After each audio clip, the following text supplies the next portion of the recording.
بسم اللہ الرحمن الرحیم۔ السلام علیکم۔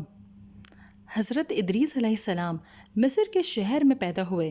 بعض اہل علم کا خیال ہے کہ آپ بابل شہر میں پیدا ہوئے، پھر ہجرت کر کے مصر پہنچے۔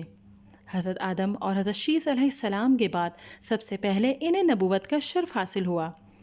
حضرت ادریس علیہ السلام کا نام قرآن مجید میں 2 مقام پر آیا ہے۔ ارشاد ربانی ہے، اور اے نبی اسماعیل، ادریس اور ذوالکفل کا ذکر کیجیے، یہ سب صابر لوگ تھے، ہم نے انہیں اپنی رحمت میں داخل فرمایا، بلا شبہ یہ نیک لوگ تھے۔ دوسرے مقام پر اللہ نے یوں فرمایا، اس مقدس کتاب قرآن مجید میں ادریس کا ذکر کیجیے، بلا شبہ وہ بھی نہایت سچے نبی تھے اور ہم نے ان کو اونچی جگہ اٹھا لیا۔ اللہ نے حضرت ادریس علیہ السلام کی طرف وحی نازل فرمائی، میں آپ کے اعمال میں روزانہ تمام بنی آدم کے اعمال کے برابر اضافہ کروں گا۔ اس سے غالباً ان کے زمانے کے تمام انسانوں کے اعمال کے برابر ثواب مراد ہے۔ ان کے دل میں خواہش پیدا ہوئی کہ ان کی نیکی میں بہت اضافہ ہو جائے۔ ان کے پاس ان کا ایک دوست فرشتہ آیا، انہوں نے ان سے کہا، میرے بارے میں موت کے فرشتے سے بات کیجیے تاکہ مجھے زیادہ مہلت ملے اور میں زیادہ نیکیاں کر سکوں۔ فرشتے نے انہیں اپنے پروں میں چھپا لیا اور انہیں لے کر آسمان پر چلا گیا۔ چوتھے آسمان پر اسے ملک الموت اوپر سے آتے ہوئے ملے۔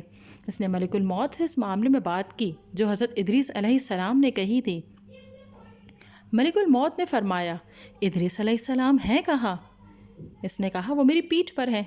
ملک الموت نے کہا، تعجب ہے، مجھے بھیجا گیا تھا اور حکم ہوا تھا ادریس علیہ السلام کی روح چوتھے آسمان پر قبض کرو۔ میں دل میں کہہ رہا تھا، وہ تو زمین پر ہے، میں ان کی روح چوتھے آسمان پر کیسے قبض کروں؟ چنانچہ انہوں نے وہاں ان کی روح قبض کی۔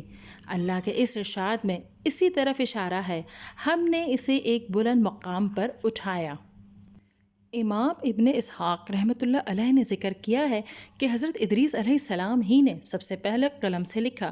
ان کی پیدائش کے وقت حضرت آدم علیہ السلام زندہ تھے اور حضرت آدم علیہ السلام کی وفات کے وقت ان کی عمر 308 سال تھی۔ ناظرین، اگر ویڈیو پسند آئی ہے تو اسے لائک کیجیے، شیئر کیجیے، کمنٹ دیجیے اور چینل کو ضرور سبسکرائب کیجیے۔